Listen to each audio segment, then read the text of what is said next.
अस्सलाम वालेकुम। मैं हूं आपका होस्ट मोहम्मद अमीर हमजा।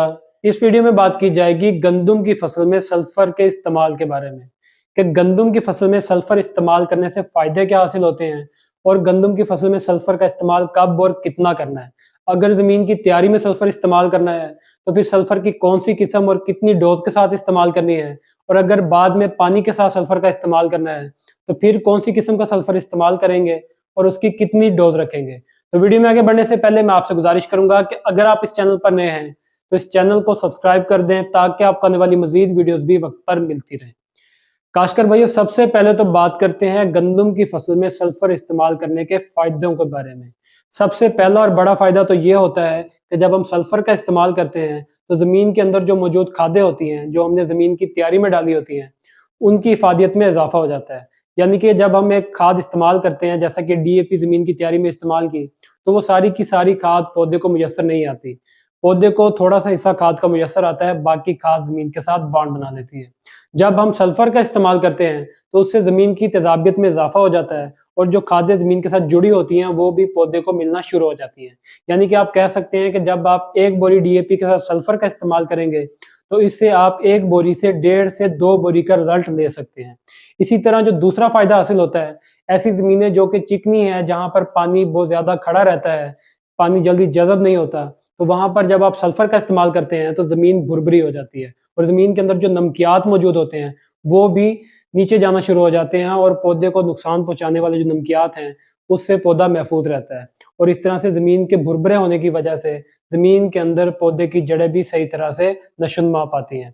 तीसरा जो फायदा हासिल होता है कि जमीन के अंदर जो मौजूद माइक्रो न्यूट्रेंट होते हैं वो भी इसकी वजह से रिलीज होना शुरू हो जाते हैं और पौधे को मुयसर आना शुरू हो जाते हैं। चौथे नंबर पे जो फायदा होता है कि सल्फर इस्तेमाल करने की वजह से जमीन के अंदर जो बीमारी फैलाने वाले जरासीम मौजूद होते हैं वो भी कंट्रोल में रहते हैं और वो भी फसल को नुकसान नहीं पहुंचा सकते।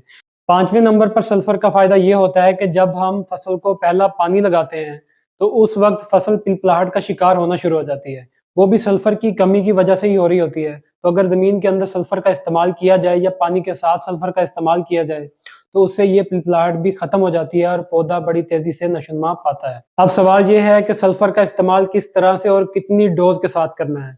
सल्फर का इस्तेमाल आप जमीन की तैयारी में भी कर सकते हैं और आप बाद में पानी के साथ भी सल्फर इस्तेमाल कर सकते हैं। ऐसे रकबे जहां पर नमकियात का मसला हो या बहुत ज्यादा सख्त रकबे हों जहां पर पानी ज्यादा देर तक ठहरता हो, ऐसे रकबों में आप जमीन की तैयारी में अगर सल्फर का इस्तेमाल करते हैं तो उससे ज्यादा फायदा हासिल होगा। अगर जमीन की तैयारी में आप सल्फर का इस्तेमाल करते हैं तो जब आपने जमीन की तैयारी में डीएपी या एसओपी का इस्तेमाल करना है तो उस वक्त साथ में ही आपने सल्फर का इस्तेमाल भी कर लेना है। उस वक्त जो आप सल्फर इस्तेमाल करेंगे वो सल्फर बेंटोनाइट का इस्तेमाल करेंगे जो कि 90% वाली सल्फर होती है। तो जब आप सल्फर बेंटोनाइट का इस्तेमाल करेंगे तो जमीन की तैयारी में 10 किलोग्राम फी एकड़ के हिसाब से आपने सल्फर बेंटोनाइट जो कि 90% वाली है उसका इस्तेमाल करना है। ये काफ़ी सस्ती भी होती है, जबकि जो WDG फार्मूलेशन वाली है वो थोड़ी सी इससे महंगी होती है। और अगर आपने ज़मीन की तैयारी में सल्फर का इस्तेमाल नहीं किया और बाद में इस्तेमाल करते हैं तो बाद में आप पानी के साथ पहले और दूसरे पानी के साथ सल्फर का इस्तेमाल कर सकते हैं। पहले और दूसरे पानी के साथ आप WDG या WG फार्मूलेशन वाला जो 80% वाला सल्फर है उसका इस्तेमाल 2 किलोग्राम फी एकड़ के हिसाब से कर सकते हैं।